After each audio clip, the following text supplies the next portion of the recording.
یہ حسین ہاؤس تھا جس میں نفیسہ، ان کا ایک بیٹا زین اور بیٹی فجر رہتے تھے۔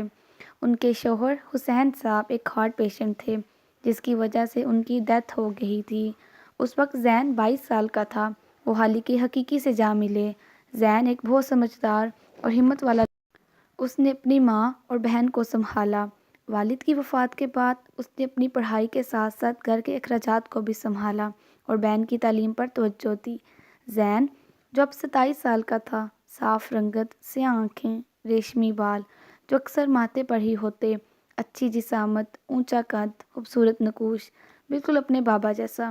اسے قرآن مجید کو سمجھنے اور اس میں چھپے راز کو جاننے اور قرآن کو مکمل تجوید کے ساتھ پڑھنے کی عادت تھی، اور یہ عادت اسے اس کی ماں نے 7 سال کی عمر میں ڈالی اور وہ آج بھی اس پر عمل کرتا ہے۔ وہ اپنی تعلیم مکمل کر چکا تھا۔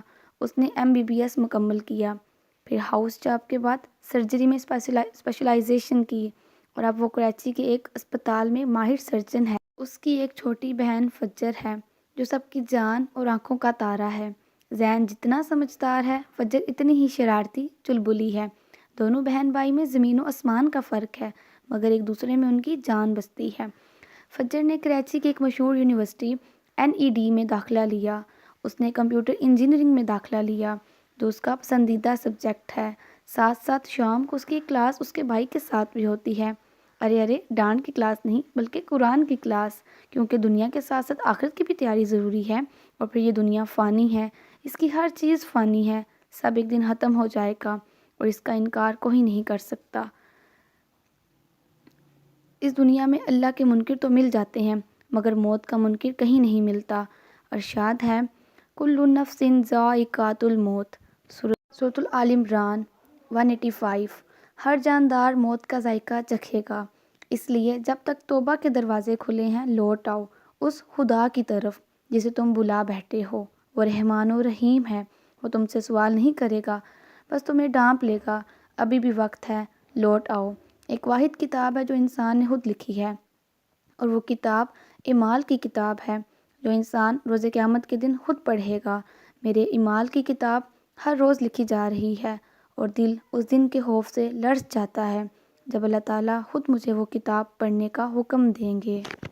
ابھی 9 بجنے میں 5 منٹ باقی تھے اور ہماری فجر کو اس کے بھائی نے پورے 5 منٹ پہلے یونی پہنچایا۔ فجر نے گاڑی سے نکل کر شیشہ نیچے کر کے کہا خدا حافظ بھائی۔ زین نے بھی آل دا بیسٹ کہا، اور جب فجر یونی کا گیٹ عبور کر کے اندر گئی تب ہی زین نے گاڑی اسپتال کی طرف موڑ دی۔ فجر یونی تو آ گئی مگر اسے اب یہ معلوم نہیں کہ جانا کہاں ہے۔ اگست کا مہینہ تھا، دھوپ بھی تھی مگر مونسون کے موسم کی وجہ سے گرمی اس طرح نہ تھی۔ ہلکی ہلکی ہوائیں چل رہی تھی۔ فجر نے سوچا کہ کسی سے پوچھ لے۔ اتنے میں اسے ایک لڑکی نظر آئی۔ کچھ سوچتے ہوئے وہ اس کے پاس گئی۔ اس نے رسمی سلام دعا کے بعد کہا کیا آپ بتا سکتی ہیں کہ کمپیوٹر انجینئرنگ کی کلاس کہاں ہے؟ اس پر وہ لڑکی تھوڑی سی پریشانی کے ساتھ بولی معاف کیجیے گا، میں بھی اس یونیورسٹی میں نئی اسٹوڈنٹ ہوں، میں بھی کمپیوٹر انجینئرنگ کی کلاس ڈھونڈ رہی ہوں۔ اس پر فجر نے مسکرا کر کہا اوہو کوئی بات نہیں، چلیں مل کر ڈھونڈتے ہیں۔ فجر نے چلتے چلتے اس سے پوچھا آپ کا نام کیا ہے؟ اس لڑکی نے فجر کی طرف دیکھا اور کہا میرا نام زہرا ہے، اور آپ کا؟ فجر نے بھی اسے اپنا نام بتایا۔ پھر آخرکار انہیں اپنی کلاس ملی۔